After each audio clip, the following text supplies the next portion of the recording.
job cut is too much. We're talking about people here, so let's just start with that. But 100 in context of how big Apple is, and in context of the size of the layoffs that some of Apple's peer group have done, is very minimal. But layoffs at Apple, no matter how many people are involved, have an outsized influence, right? It's an outsized understanding of what's going on here. Apple simply does not do this. They've done it 4 times this year, 4 times, right? They've probably done 4 rounds of layoffs in the 20 years prior to this year. Wow. So this is notable. At the beginning of this year, you had 121 people at an AI Siri related operations group in San Diego, California. The end of February, you had several hundred people across 2 projects that were shut down. One, the self-driving car initiative, the other, a micro LED project, right? And if you really look at it, both of those have to do with cost cutting. Even the San Diego one has some cost cutting involved there. The cut to the services division, which, by the way, is Apple's fastest growing and one of its most important organizations in the entire company, one that most people would probably believe would never face any layoffs. That is where the cuts happen. So about 100 jobs, mainly across Apple Books and Apple News. We're talking about engineers. We're talking about design. We're talking about software quality assurance and testing.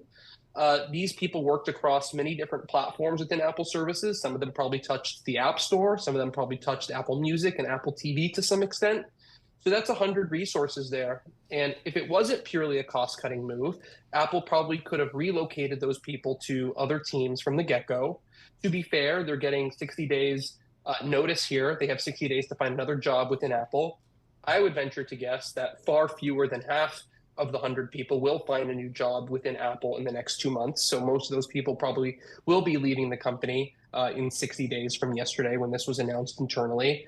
So this is quite a big deal, although it is 100 people comparatively. Yeah, and if you're one of those 100, it certainly doesn't feel like a small job cut. Having said that, Mark, why is it then happening? As you said, 4 times this year, this does not happen at this company. So why is it? It's a company that's got a very rich balance sheet. It's got lots of cash. What's going on? So let me start with yesterday's cut. So Apple Books is not a big part of the overall pie of revenue for the Apple Services organization, right? It's probably one of their weaker services. They don't invest a ton in it. It's not a true moneymaker. Apple News doesn't make a ton of money either, even though there's advertising, even though there's that subscription, which I believe is now $13 a month. So it's simply less of a priority. So there's a bit of a priority shift in Apple services towards streaming video, streaming music, gaming, the App Store and such. Remember, there was that App Store reorganization a couple of weeks ago, which meant that they probably had to reallocate some resources related to that as well. Now, in terms of the layoffs in totality, I think it shows that, Apple is bracing for some sort of recession or trying to get ahead of the possibility of a recession. Wow. Obviously, we've seen stats out there, and Apple wants to be a leaner company, right?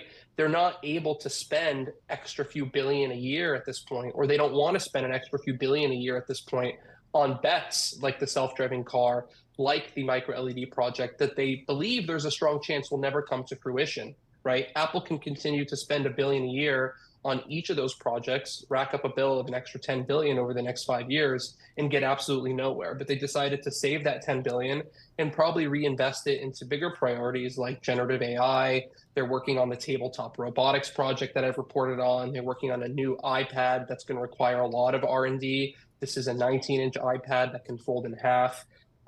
They need to do some R&D to redesign the iPhone. They need to put money into shrinking down their components and making them more efficient so they can roll out new form factors.